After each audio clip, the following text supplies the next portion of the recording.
नमस्कार साथियों। और कैसे हैं आप सभी लोग। आई थिंक आप सब लोग बढ़िया होंगे और पढ़ाई का आनंद ले रहे होंगे। आपका एक बार फिर से जेएमडी ऑनलाइन कोचिंग में हार्दिक स्वागत है। तो जैसा कि अपना चैप्टर 1 चल रहा था, चैप्टर 1 की सीरीज में चलिए आते हैं, बिना बात करे और बिना देर किए हुए आपका अगला टॉपिक। इसमें जो है आप लोगों को पहले पढ़ना है आवेश संरक्षण का सिद्धांत।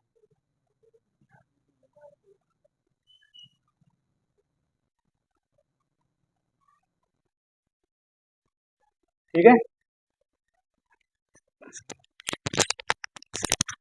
आवेश संरक्षण का सिद्धांत यानी कि कंजर्वेशन ऑफ चार्ज।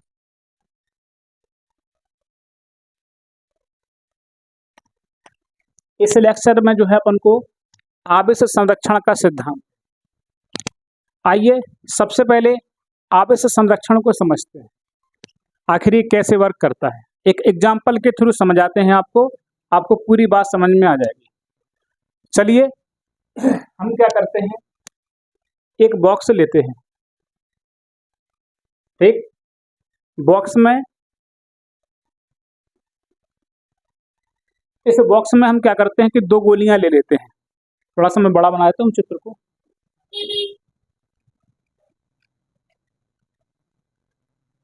इस बॉक्स में हम 2 गोलियां ले लेते हैं ऐसे, और मान लेते हैं कि पहली गोली पर जो है -10 कूलाम आवेश है और दूसरी वाली गोली पर है 6 कूलाम का आवेश। ठीक है बच्चों। अब अगर मैं बात करूं आपसे कि बताइए कि अभी कुल आवेश कितना है,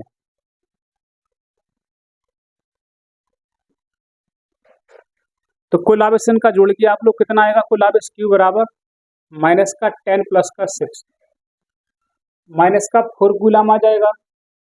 अब मैं क्या करता हूं कि इस बॉक्स को उठा के इसको हिलाते डुलाते हैं, मतलब इसके अंदर जो गोलियां हैं उनका मिक्सअप बनाते हैं।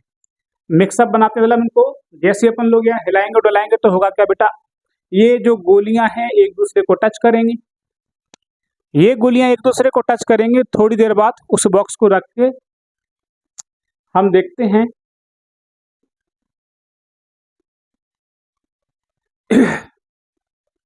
एक पर हो गया -6 कूलाम का आवेश और एक पर हो गया आपका 2 कूलाम का आवेश।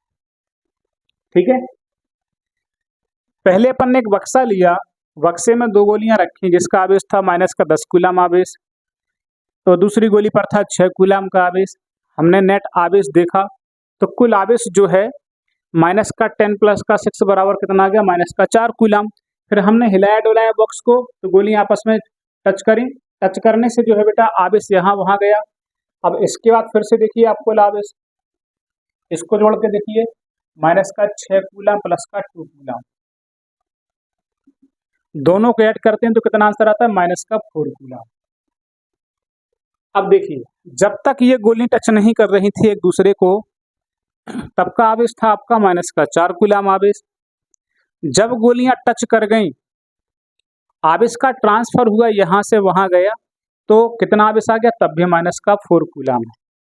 यहां से हम कह सकते हैं कि बिना टच किए हुए गोलियों का जो कुल आवेश था, वही आवेश जब गोलियां टच करी, टच करने के पश्चात फिर हमने देखा कि आवेश कितना आया, -4 कूलाम। मतलब क्रिया से पहले का कुल आवेश और क्रिया के बाद का कुल आवेश अगर बराबर होता है तो यहाँ पे हम कह सकते हैं कि हमारा आवेश कैसा है, संरक्षित है।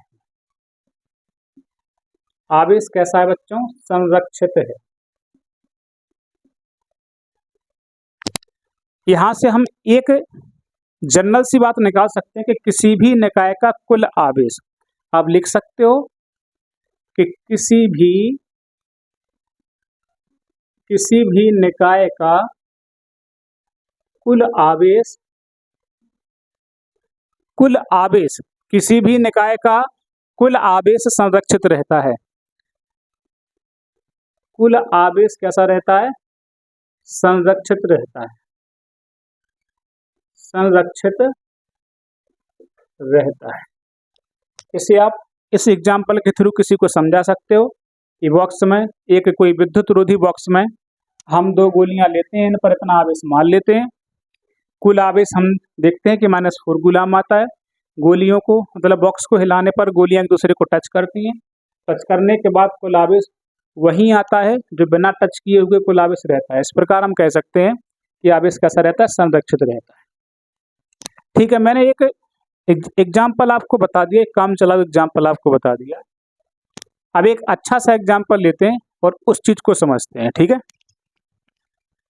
मैं इसको मिटा देता हूं, जब तक आप लोग स्क्रीनशॉट लेना है तो ले सकते हो। ठीक है, एक दूसरा एग्जाम्पल बताता हूं आपको।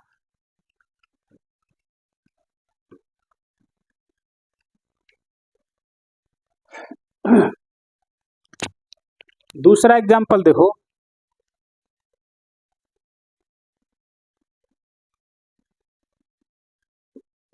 दूसरा एग्जाम्पल देखिए आप, युग्म विनाश। एक एग्जाम्पल है युग्म विनाश।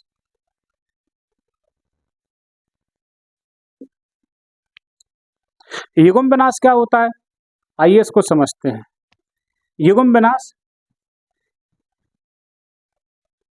जब कोई इलेक्ट्रॉन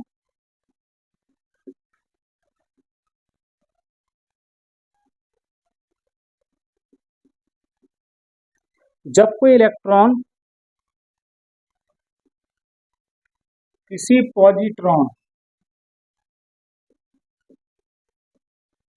तो जब कोई इलेक्ट्रॉन किसी पॉजिट्रॉन के अति समीप आ जाता है,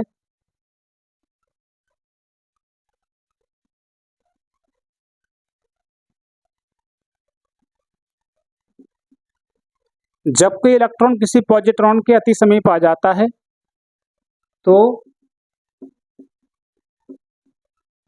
ये दोनों एक दूसरे से क्रिया करके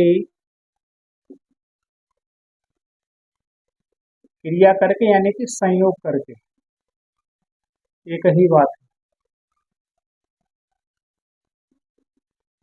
क्रिया करके या संयोग करके एक दूसरे का विनाश कर लेते हैं।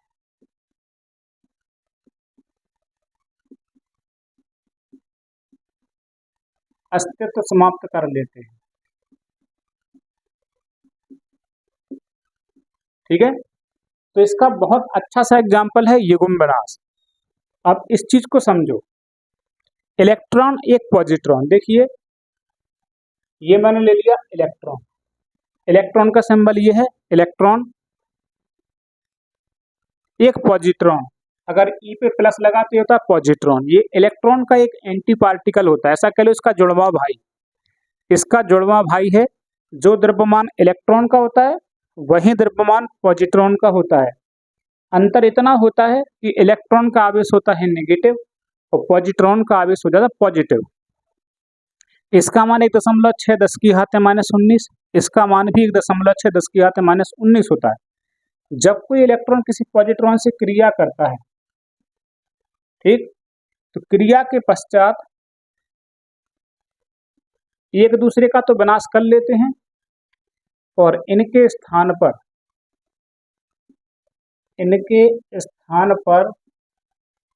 2 गामा फोटोनों की उत्पत्ति है, गामा फोटोनों की उत्पत्ति हो जाती है। ठीक है, इनके स्थान पे 2 गामा फोटोन बन जाते हैं, 2 गामा फोटोन बन जाते हैं। कितने गामा फोटोन? 2 gamma photon. इसको बहुत अच्छे से समझिए बेटा, ये जो लिखा है कि जब कोई इलेक्ट्रॉन किसी पॉजिट्रॉन के अति समीप आ जाता है तो ये दोनों परस्पर संयोग करके या क्रिया करके एक दूसरे का अस्तित्व समाप्त कर लेते हैं, विनाश कर लेते हैं और इनके स्थान पे 2 गामा फोटोन की उत्पत्ति होती है। अब आप कहेंगे कि गुरुजी यहाँ पे समझ में नहीं आ रहा कि आवेश संरक्षण कैसे हो रहा है। चलिए मैं आपको समझाता हूं। देखिए, इलेक्ट्रॉन का आवेश कितना होता है आप सभी को पता होना चाहिए। अगर मैं क्रिया से पहले का कुल आवेश निकालूं, कुल आवेश देखिए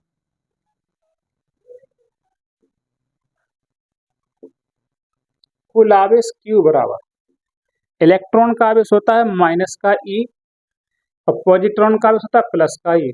कुल मिला के कितना हो गया आवेश? 0 हो गया। ठीक, अब यहाँ पे आओ, ये गामा फोटोन है, ये बच्चों क्या है? Gamma photon. ये क्या है? Gamma photon. आप गामा फोटोन के बारे में नहीं जानते, मैं आपको बता देता हूँ कि गामा फोटोन प्रकाश फोटोन होते हैं। जो प्रकाश सूरज से निकल के आता है वो छोटे छोटे पैकेट्स के रूप में आता है, बस उन्हीं पैकेट्स को हम गामा फोटोन कहते हैं या फोटोन कहते हैं। जो कि गामा फोटोन है यानी कि प्रकाश तरंगों के रूप में आता है, प्रकाश किरणों के रूप में आता है, तो ऐसा माना जाता है कि गामा फोटोन में द्रव्यमान नहीं होता है। ठीक है, यहाँ पे द्रव्यमान नहीं, यानी द्रव्यमान कितना होता है? 0। इसका भी द्रव्यमान 0, और जहाँ द्रव्यमान नहीं वहाँ आवेश नहीं। ठीक है बच्चों, इस बात का ध्यान रखना, जहाँ द्रव्यमान नहीं होता है वहाँ आवेश नहीं होता है। अगर द्रव्यमान 0 है तो प्यारे बच्चों यहाँ पे आवेश भी 0 है। द्रव्यमान 0 है तो आवेश 0। भाई आवेश को रखने के लिए किसी वस्तु की जरूरत पड़ती है, किसी द्रव्यमान की जरूरत पड़ती है। अगर द्रव्यमान नहीं है तो फिर वहां पर आवेश भी नहीं, इसलिए द्रव्यमान जहां जहां आवेश वहां वहां। ठीक है, आप एक नारा लिख सकते हो, द्रव्यमान जहां जहां,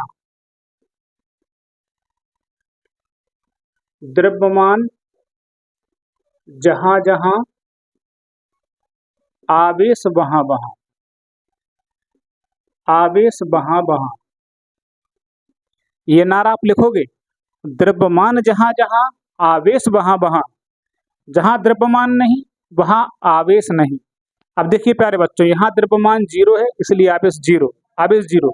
यहाँ का कुल आवेश निकालो, कुल आवेश कितना आएगा बेटा? Q1 का मान 0, Q2 का मान 0, कितना आ गया? 0।